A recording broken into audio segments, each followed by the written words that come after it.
Hello students, कैसे हैं आप? उम्मीद आपकी पढ़ाई अच्छी चल रही होगी। आ गया हाइड्रोकार्बन का लेक्चर नंबर 7। तो चलिए चलते हैं नेक्स्ट टॉपिक की तरफ, बेंजीन डाइजोनियम सॉल्ट। आप पीछे थोड़ा सा देख के आए हैं इसके बारे में, लेकिन ये अच्छे से एक्सप्लेन अब होगा। ये आपको पता है बेंजीन डाइजोनियम सॉल्ट है, और इसको हम इस तरह से भी लिख सकते हैं, है ना। आयन बन रहा है, 3 बॉन्ड है और एक लॉन पेयर है, कंजुगेट सिस्टम है पूरा, कोई दिक्कत नहीं। आप जानते हैं डायजोटाइजेशन, यहां पे हम क्या करेंगे, हाँ, फॉर्मेशन ऑफ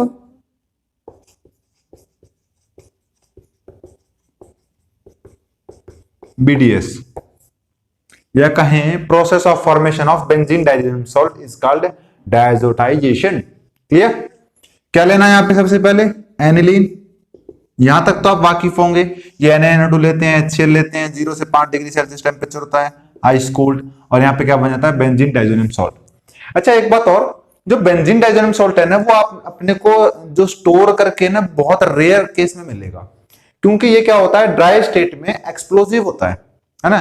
तो इसको एनिलीन लेके एसिड मिला के टेम्परेचर देके तुरंत की तुरंत तैयार किया जाता है लैब में। जब प्रैक्टिकल होगा तो आपको बनवाएंगे, और उसके बाद इसको कहीं कंपाउंड बनाने के लिए यूज किया जाता है, क्योंकि ये एक्सप्लोसिव है नेचर में, है ना। तो कांट स्टोरेबल और रेयरली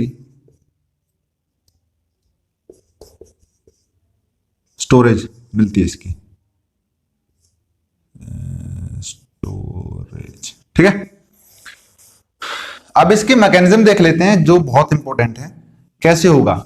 अब आपको एनसीईआरटी में ये 12th में चैप्टर 14 है अमाइंस करके, वहां मिलेगा, लेकिन इसका मिलता जुलता यहां पर भी है, हेलो एल्केन में भी है, हाइड्रोकार्बन में भी यूज है। तो जहां पे जिक्र हो रहा है जिस चीज का, वहीं पे पूरा बता दो, ठीक है। तो ये है HNO2, है ना, HNO2। तो मैं दिख रहा होगा यहाँ पे तो सोडियम है, लेकिन ये रिप्लेस करेगा इसको, है ना। क्या होगा, HNO2, ये H प्लस आया, क्या हुआ यहाँ पे, ये अपने को H2O दिख रहा होगा, है ना। तो यहां से H2O निकाल दो, क्या फॉर्मेशन हुई, नाइट्रोसोनियम आयन, है ना। और इसको क्या बोलते हैं, नाइट्रोनियम आयन, और इसको नाइट्रोसोनियम आयन, है ना। फर्क है उनकी प्रोनाउंसिएशन में। तो क्या बन गया, नाइट्रोसोनियम आयन। अब ये जो एनिलीन है ना, NH2, ये पीएच क्या है, ये रिंग है ना, पीएच यानी कि phenyl.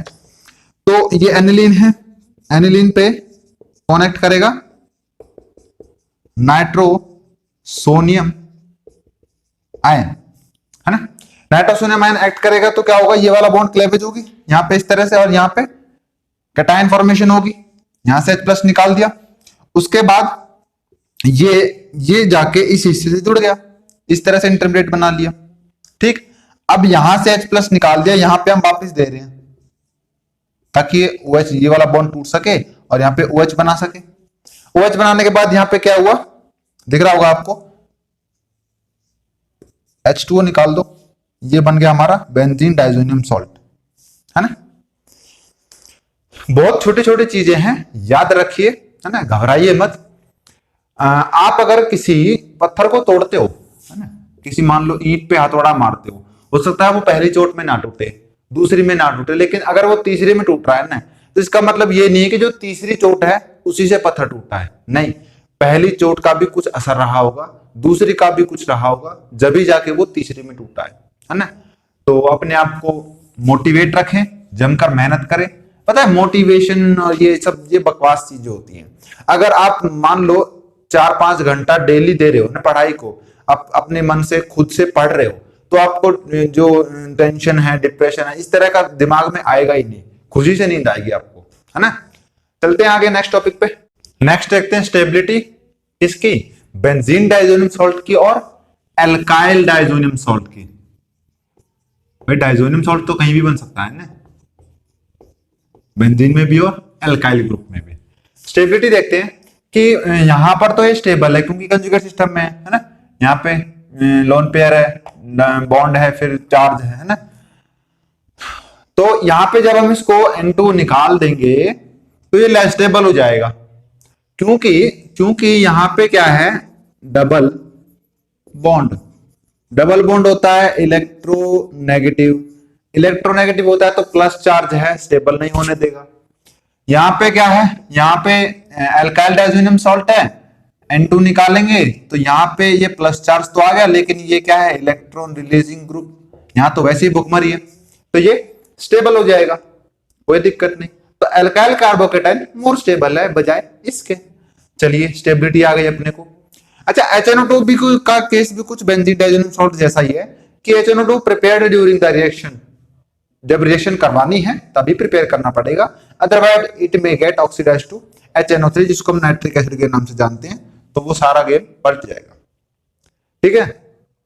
Access of HNO2 removed by adding of urea, अरे जहां पर ज्यादा हो जाए ना HNO2 उसमें यूरिया मिला दो, खेल ही खत्म, सब निकाल लाएगा। जैसे ये HNO2 ये यूरिया, तो क्या बना लेगा, N2 गैस और CO2 गैस बाहर निकाल दिया, यही तो है यूरिया। अरे ऐसे बना लो यार, क्या फर्क पड़ता है, ये रहा यूरिया, है ना। तो ये HNO2 यूरिया से रिएक्ट करके क्या बना लेगा, N2 और CO2 गैस बाहर निकाल देगा, तो जहां पर एक्सेस होगा वहां पे गैस के फॉर्म में निकल जाएगा और वो बैलेंस हो जाएगा, है ना। फॉर 1 मोल ऑफ एलिनिन, ये सारे इंपॉर्टेंट नोट्स हैं बहुत ज्यादा, ठीक है, खासकर ये है ना, कि 1 मोल एलिनिन के लिए 3 मोल HCl चाहिए। कहना क्या चाह रहा है कि हम जब 1 मोल एनिलीन से बेंजीन डाइज़ोनियम सॉल्ट बनाएंगे तो अपने को 3 मोल लगेंगे। सोचने वाली बात है, हाँ जी लगेंगे। कैसे सोचना एक बार कि 3 मोल क्यों लगने चाहिए, एनिलीन है NH2 से फिर NaNO2 और फिर वहां पे HCl हमने ले लिया और 0 से 5 डिग्री सेल्सियस वहां पे टेम्परेचर है, तो कुछ तो ऐसा करना पड़ेगा कि उसके 3 बॉन्ड टूट सके, है ना। वहां पे NH2 है ना, तो उसके 3 बॉन्ड फॉर्मेशन भी तो करनी है, वहां पर भी तो अपने को कुछ 3 हाइड्रोजन चाहिए होंगे। समझ पा रहे हो, समझ में आया तो बहुत बढ़िया, नहीं तो रट लो यार, नोट डाल के लिख लीजिए कि जो ग्रुप प्लस इफेक्ट शो करेंगे in the case of benzene diazonium salt, तो वो क्या करेंगे, इंक्रीज करेंगे स्टेबिलिटी। प्लस इफेक्ट कौन शो करते हैं, ERG ग्रुप। ERG कौन से हैं, अरे बहुत बढ़िया, इलेक्ट्रॉन रिलीजिंग ग्रुप। अब जो -R वाले हैं वो डिक्रीज करेंगे, एक इंक्रीज करा तो एक डिक्रीज करेगा, तो electron withdrawing group decrease the stability, कोई दिक्कत नहीं। अब स्टेबिलिटी का ऑर्डर आप बताओगे मुझे, है ना। ये 3 कंपाउंड हैं, अब इनमें आपको बताना है ये पहला है, ये दूसरा है, ये तीसरा है। एक बार पॉज करके इसका आंसर जरूर निकालिए। कर लिया, चलिए देखना, यहां पे इसमें तो कुछ है नहीं, कोई दिक्कत नहीं, इसको बाद में देखेंगे। ये क्या है, OH, इसके पास इलेक्ट्रॉन है, इलेक्ट्रॉन रिलीजिंग ग्रुप है, और NO2 क्या होता है, इलेक्ट्रॉन विथड्रॉइंग ग्रुप होता है। तो electron releasing group increase stability, यानी कि सबसे पहले नंबर पे आएगा फर्स्ट। अब इसके पास कुछ नहीं है तो सेकंड नंबर पे ये होगी, और इलेक्ट्रॉन विथड्रॉइंग ग्रुप घटा दे रहा है, इसलिए ये सबसे लास्ट में। सबसे कम स्टेबल कौन होगा, third, second and then first, कोई दिक्कत नहीं। ये आपके लिए छोटा सा चार्ट, एक रिक्वेस्ट है, पहले रिक्वेस्ट समझ लो, सजेशन समझ लो, एडवाइस समझ लो।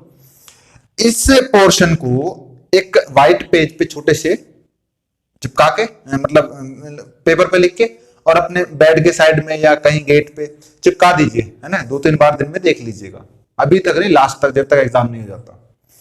कैसे कि ये है बेंजीन डाइज़ोनियम सॉल्ट, हम सब जानते हैं।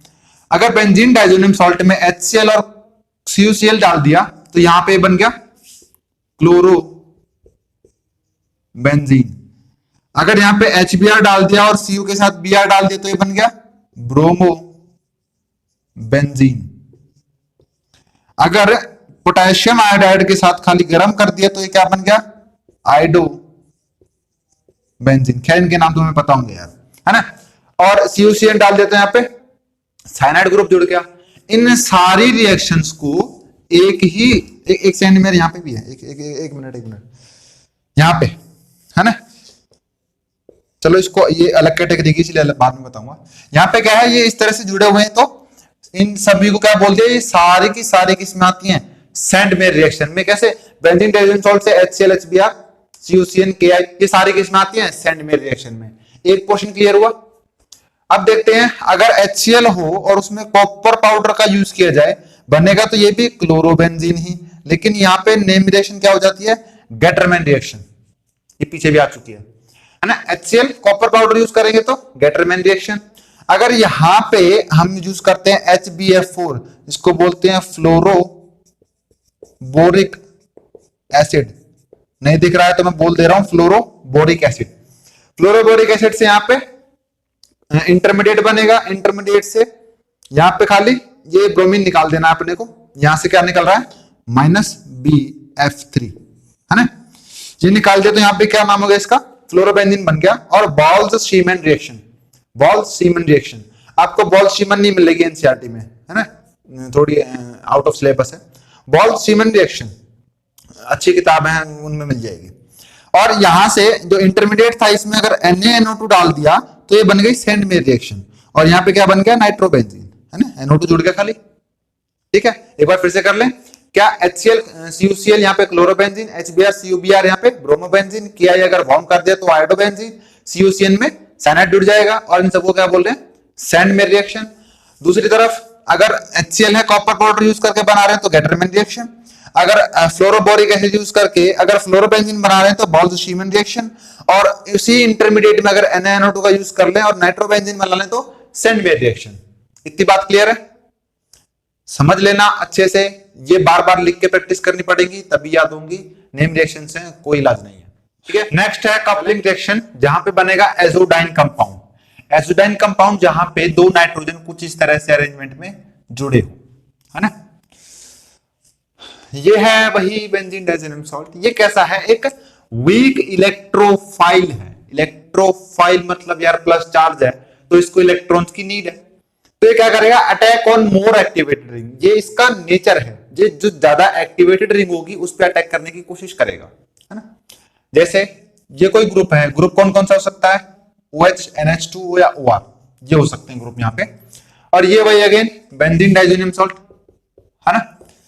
अब बेंजीन डाइज़ोनियम सॉल्ट ये दोनों रिएक्शन क्या होगा, यहाँ पे क्लेवेज होगी, यहाँ पे शिफ्ट करेगा बॉन्ड। ये ध्यान रखना है ये कंट्रोल्ड pH में होगी। ठीक है, 4 या 5 तक होता है ना। और फिर यहाँ पे क्या होगा, ये वाला नाइट्रोजन यहाँ पे जब बॉन्ड टूटेगा तो यहाँ पे बॉन्डिंग बना लेगा कुछ इस तरह से।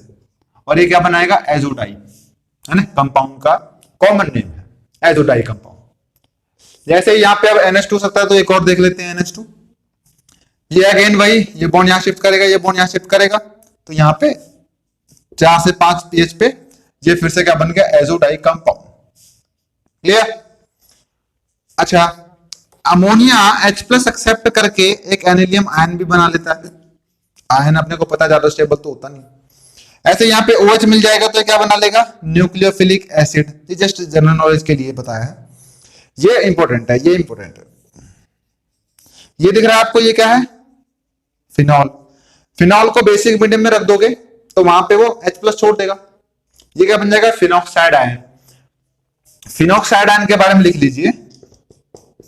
फिनॉक्साइड आयन की एक जरूरी बात है क्या, कि मोस्ट रिएक्टिव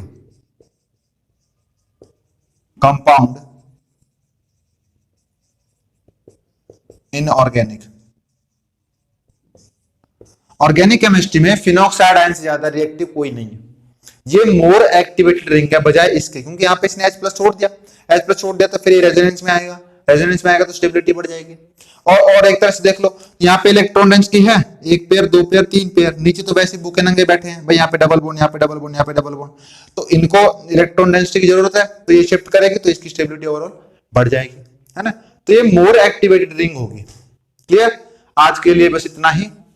अगर मेरी नॉलेज किसी एक बच्चे के भी काम आ जाए और उसकी लाइफ को चेंज कर दे तो मेरा यूट्यूब पर आना सफल रहा।